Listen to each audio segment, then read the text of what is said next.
Okay. Hi, everybody.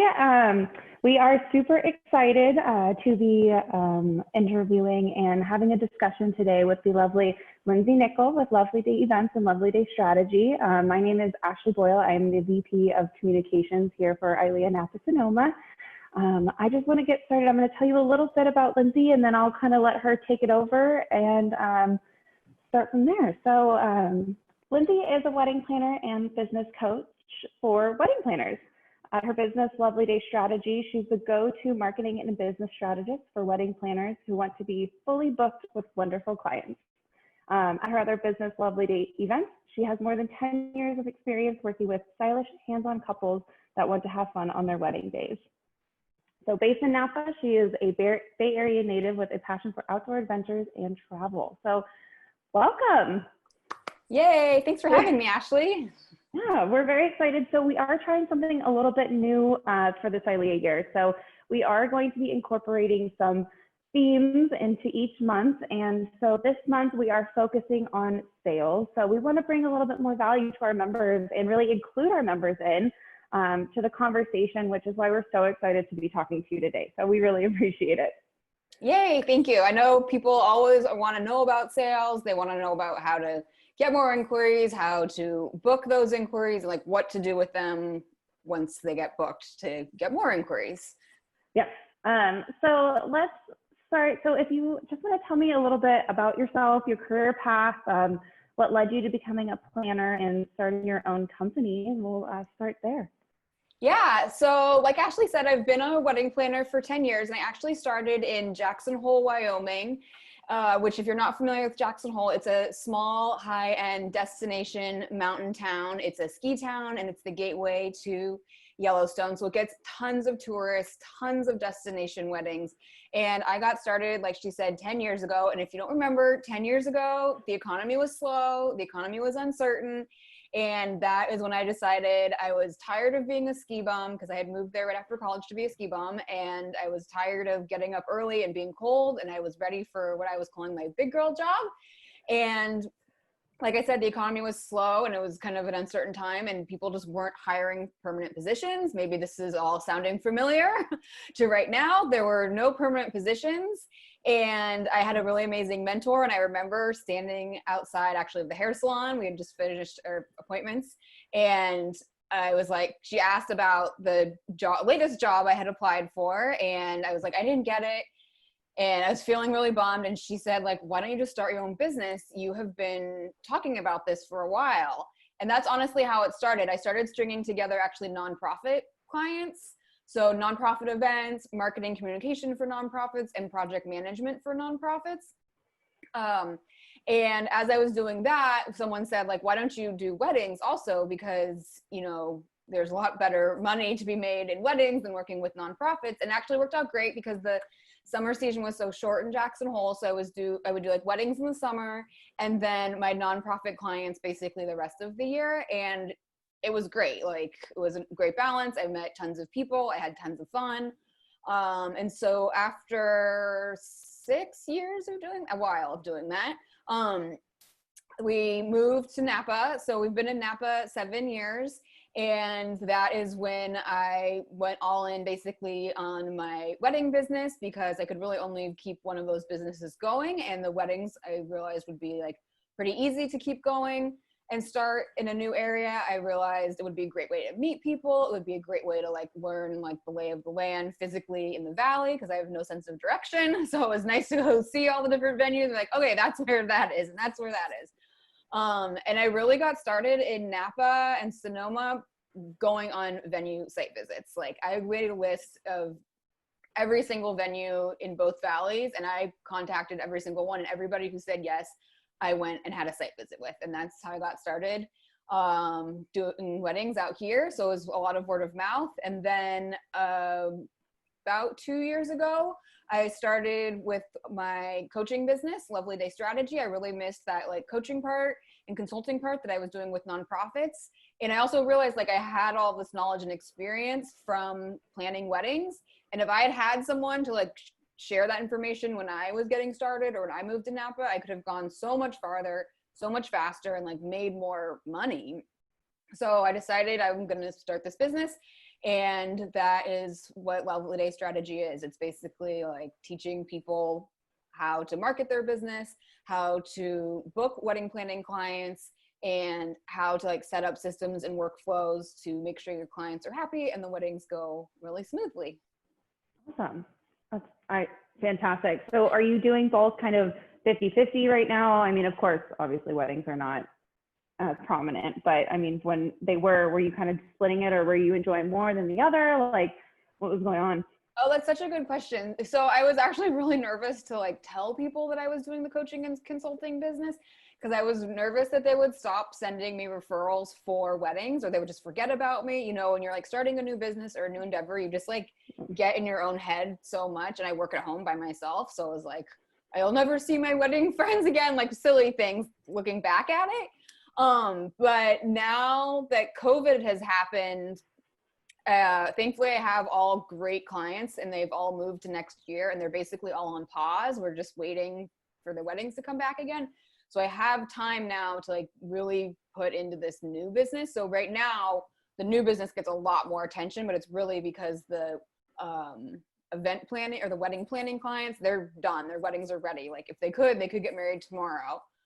So it's been, you know, maybe a silver lining of this project that I wanted to do for so long coming to fruition. And then it has been amazing that my wedding vendor friends are really supportive of this. I was like, I don't know why, but I wasn't expecting that. Like I thought they'd be nice about it, but people have been like really cheering me on, like way more than I expected. So that's like an amazing feeling and like validation that this is a good idea. Yeah, this community is fantastic. I've never felt anything but support from the Napa-Sonoma area in this community. So that's so great to hear. And speaking of the Napa-Sonoma community, I mean, so why did you become involved in ILEA? And just tell us also, I know you're on the board, but tell everybody what else you're involved with ILEA. Okay, so I love this question because, like I said, when I first moved here, like six or 7 years ago, one of the things I did was to go see all the venues. But the other thing that I did was I immediately started researching like the local associations and found ILEA. And I still remember to this day, like going to my first ILEA event, literally not knowing a single person, just have moved here. And I don't know if she's gonna watch this, but Antoinette Allison, if you're watching this, you greeted me. And she was so nice and just like introduced me to people and made sure I felt comfortable. And made sure I, you know, met people that I needed to meet. Like I remember I was like, I don't know like a photographer yet, or I don't know like a really good DJ yet. So I remember just even that first time Antoinette was like so nice, and people were really welcoming and are genuinely at the mixers to meet people. And like, I hate the term like grow your network, but like grow your network. But everyone was just like really super nice, which I think is kind of just the wine country way. I mean, everybody is, you know, there's wine and beautiful weather and great views everywhere. Like, how can you not be in a great mood all the time? So I think it was really, in the beginning, I went to, for the first couple of years, like all the mixers, a lot of the educational stuff. And that is where I really started to see the same faces over and over, or I would see vendors that I worked with on weddings and I would see them at the events. And it was great. So if you haven't been to the mixers when they kick back up in person, I would definitely recommend that. And if you're nervous, don't worry about it, because the board members' jobs is to help those people that don't know anybody like I was to meet people and have someone to talk to.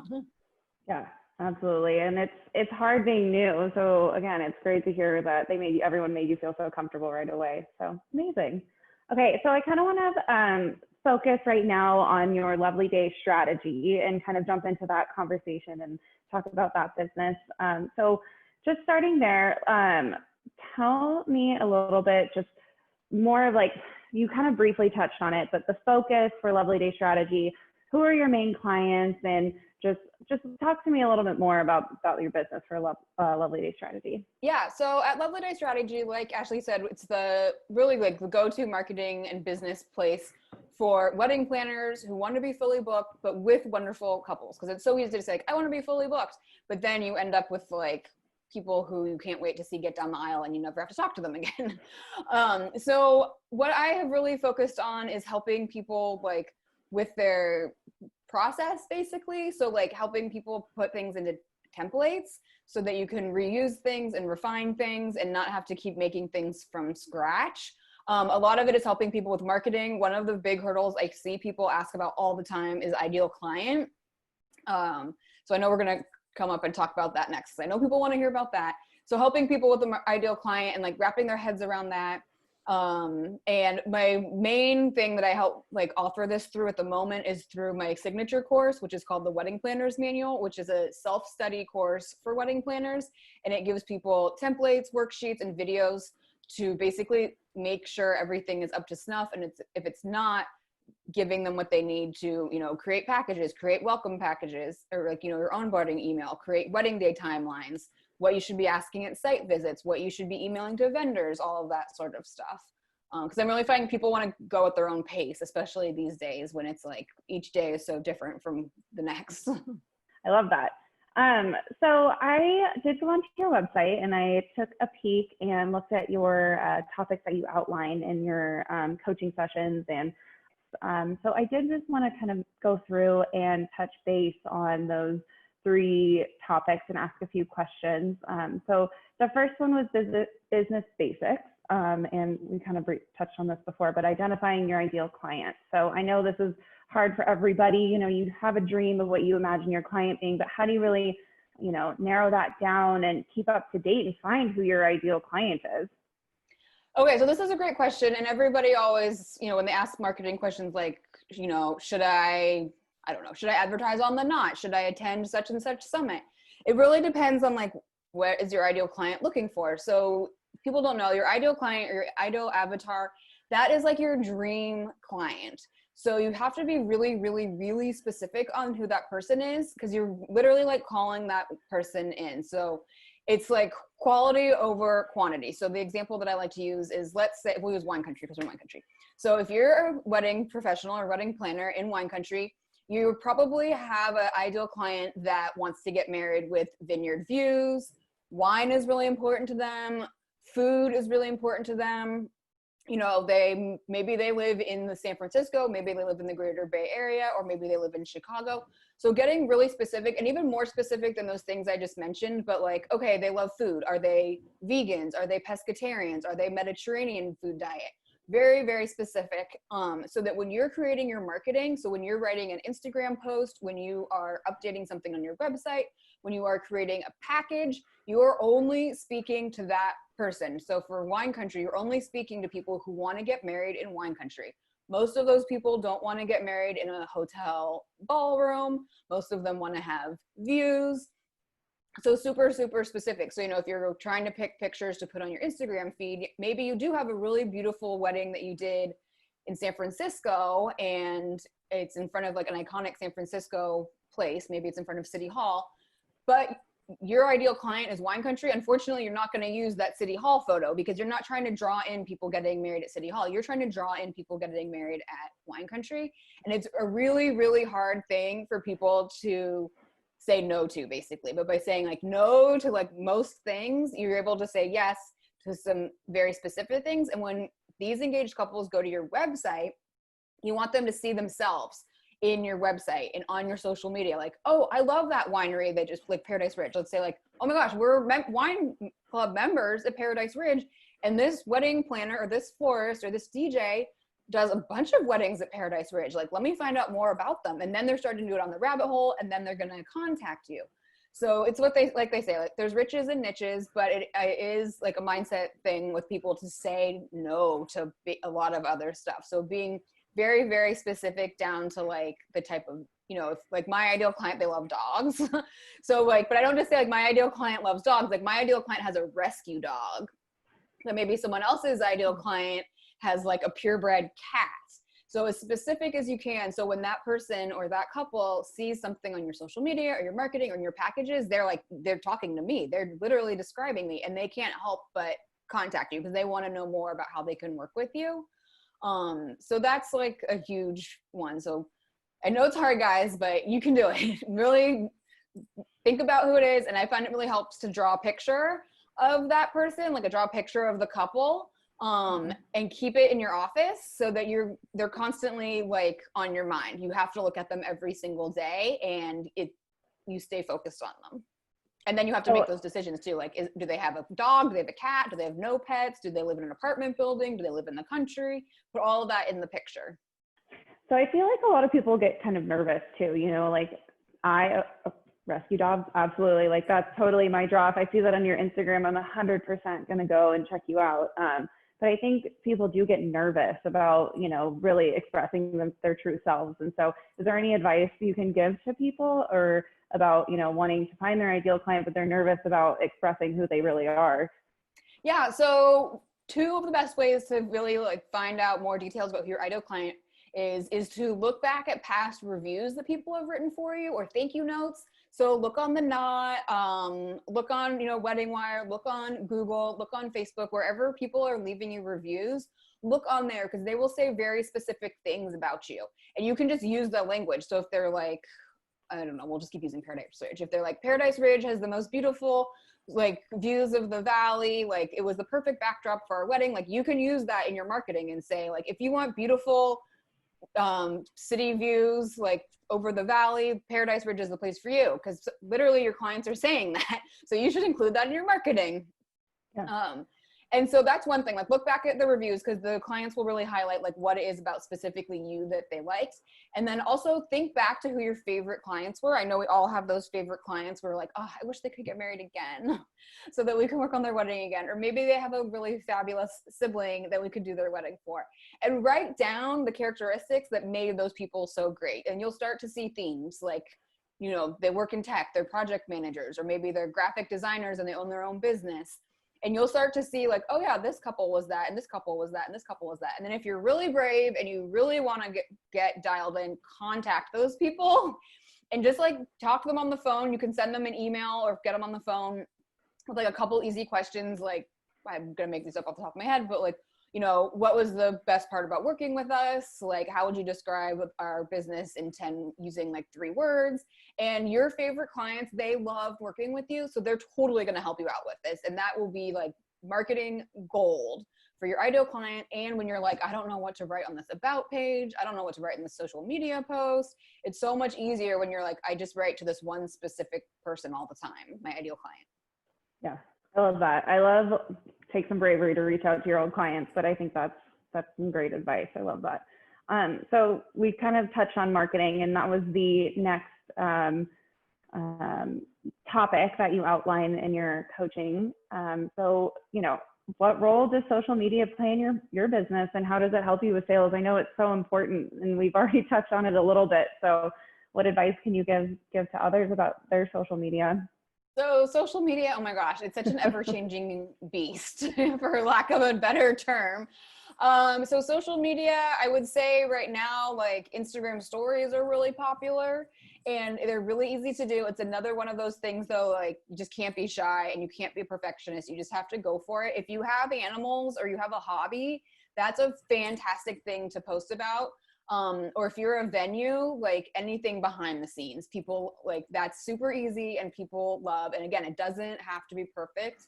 So, you know, make a video of your dog, make a video of food. People love food, but don't get stuck on it's not perfect. I have to record this again. Or don't feel like the first one you have to do is just like a talking head of you. Like just film your everyday life and put it up there. Because people, they want to know you, the person. And even if you work for like a company, which a lot of people do, they want to know about still like you, but also like the behind the scenes, like I said, of the company. So if the company has like a winery dog or chickens or a garden, a lot of venues have gardens. We're coming up on, well, harvest, I guess, is done, but you know, like bottling and all of that. People love that behind the scenes stuff. It doesn't even have to be like you teaching them anything. It could just be fun behind the scenes stuff. But if you do want to take it like one more step, you can say like, hey, if you want to talk about your wedding or you want to learn more about weddings in wine country, or like if you're a DJ, if you want to say like, hey, if you are just not sure about like what song to pick for your first dance, DM me and let's talk. So you can bring people in from all different channels now. Like DM is really, really powerful. Don't be afraid to say like, hey, DM us. Like if you have any questions about winemaking, just to get the conversation going. Like, hey, if you have any questions about getting married in wine country during COVID, DM us. And you can start conversations with people that way and convert them over to clients. That's really good too. Cause I know personally for myself, I feel like reaching out via DM is a little bit unprofessional when I am the client. So it's good to kind of open that conversation and just be like, hey, it's totally fine. Like we're open to it. You're already here. Like no sense in leaving this page and then going somewhere else to contact us. So I think that's Totally. fantastic. And then do you also do like, do you find it important to do cross promotion on social media? Do you think it helps, with other vendors promote sales and vice versa? Like, how do you incorporate that into your social media? I definitely promoting and supporting your vendor friends and other people in your industry. So I'll actually give an example that just happened this morning. So I have a webinar that I'm posting on Thursday. So I've been like texting and DMing my like inner circle of wedding vendor friends and stuff, like saying, again, just like totally being honest. It says like, we all moved our weddings to 2021. I have this new project I'm working on. I would love it if you could just share that I'm doing this webinar to your Instagram stories. I mean, I asked like my cousin's wife, like there was no shame. She has a huge Instagram following. We love it. So don't be afraid if you have something coming up or you have like I don't know, something you've done that you're really proud of. Let's say you just did a styled shoot and you loved it. Make sure you're tagging all those vendors. Make sure you are saying like, hey, don't forget, like share this to your stories, share this to your stories. But really the easiest things when you do a post, tag them, not just the photo, but also in the caption is really helpful. And then vendor shout outs, as I call them. So like, we'll just run with like Paradise Ridge. So we, if we did one at Paradise Ridge, we would say like, we'd have a picture and then we'd say something like, we love working at Paradise Ridge. They make it super, I'd say something that would speak to my ideal client, which would be like, they make everything like really easy and seamless. Guests love the views when they get there and they're always taking pictures. So again, it ties back to your ideal client. You're like, okay, so what am I going to write? You're going to write something that speaks to your ideal clients. So, I mean, back to the Paradise Ridge example. So if like your ideal client is a bride and she loves rosé, you can plug their rosé. And that would be like the perfect example of how to talk to your ideal client. I love it. So even when you are promoting others whose ideal client might be exactly the same, it's always good to keep it in your same brand voice and speak to them. I like that. Great advice. I love it. So the third topic that I pieced on your website and saw is just overall sales. And there's something on there that said you would go over with people kind of what their, I don't want to say sales pitch, but kind of their process of going through and making a sale. So I'm just kind of curious on what your steps are to land a successful sale. And this is a very broad question. You could go so many different ways, but just to kind of get a little sneak peek into your process. Yeah, so I'll give some of like the bigger tips like everybody should be doing, but some people either they just haven't gotten around to it or whatever. But the first thing is people need to be able to inquire. Like they have to be able to find you. So you need to have like a contact us button at the above the fold, it's called, at the top of your webpage. So they don't have to scroll down.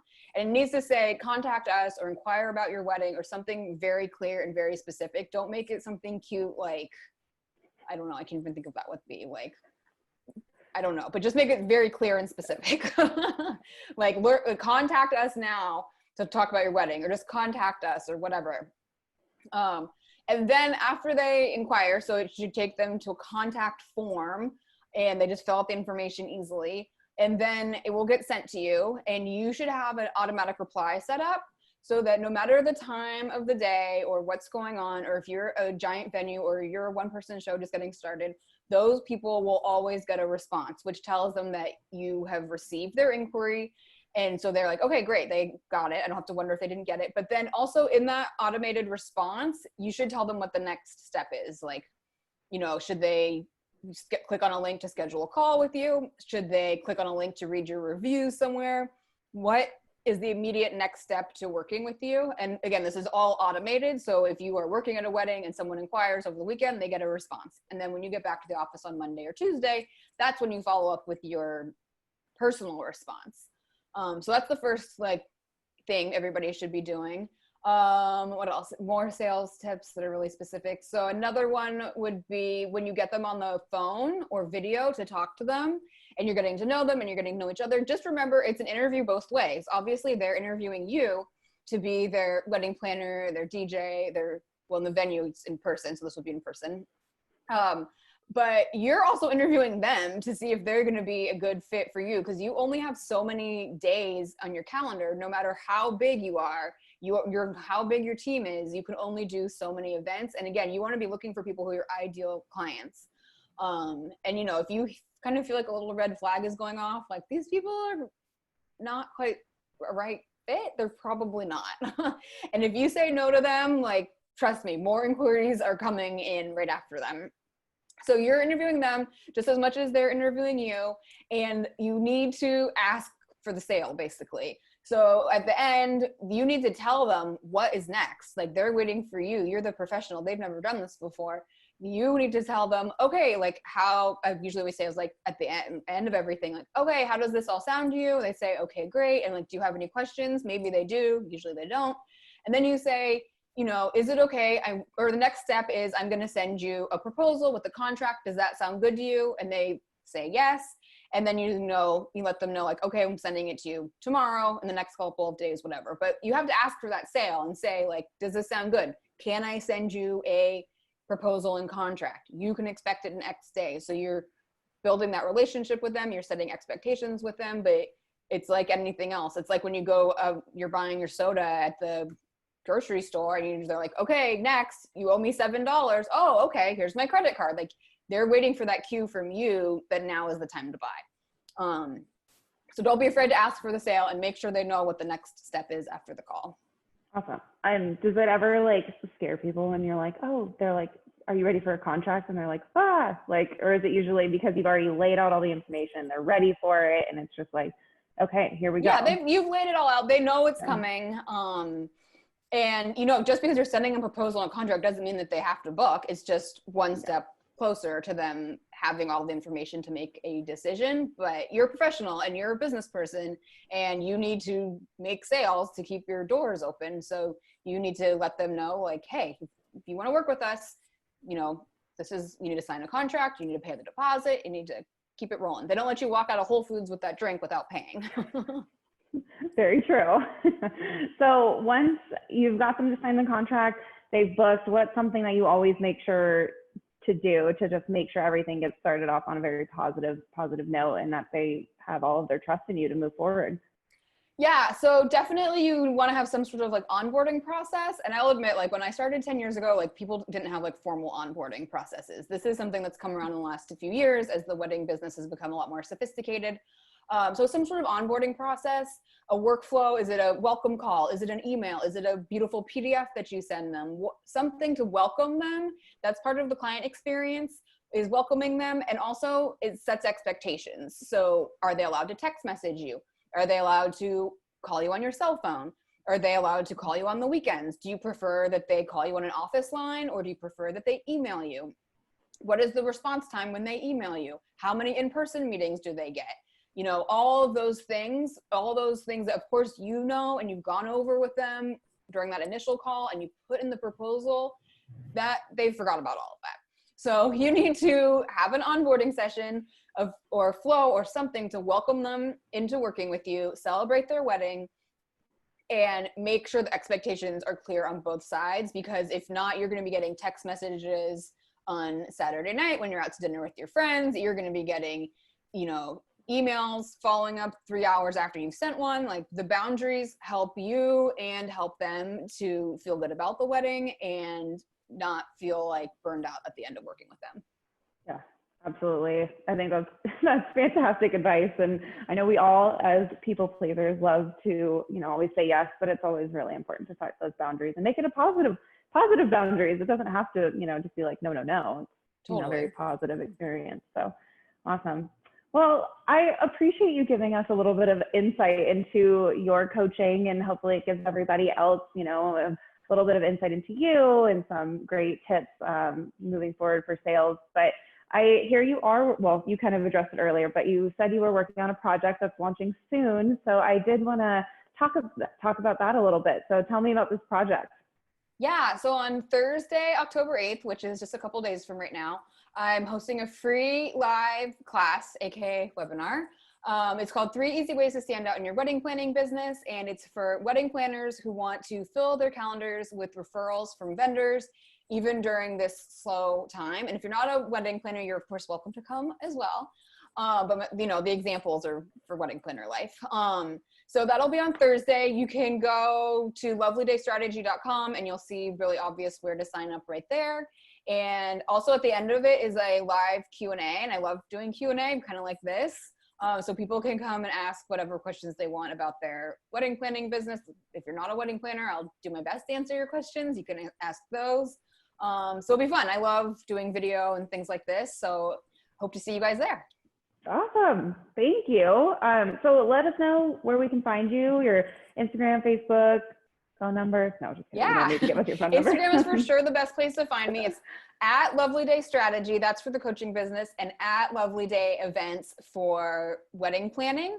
And you can see lots of Instagram stories of the dogs that we're fostering, the garden we have going on, and things like that. It's a lot of just sort of like fun behind the scenes stuff. Oh, how many dogs are you fostering? We just have one right now. It's a puppy, so she's kind of a handful. Oh, that's so cute. You're going to have to show me pictures after this. Oh, yeah. Awesome. Well, thank you so much for joining us today and giving us a little bit of insight. We really appreciate it. If you guys have any other questions for Lindsey, please don't hesitate to reach out. She's amazing. So thank you. Thank you so much. Yay. Thanks for having me. Thank you, everybody, for watching.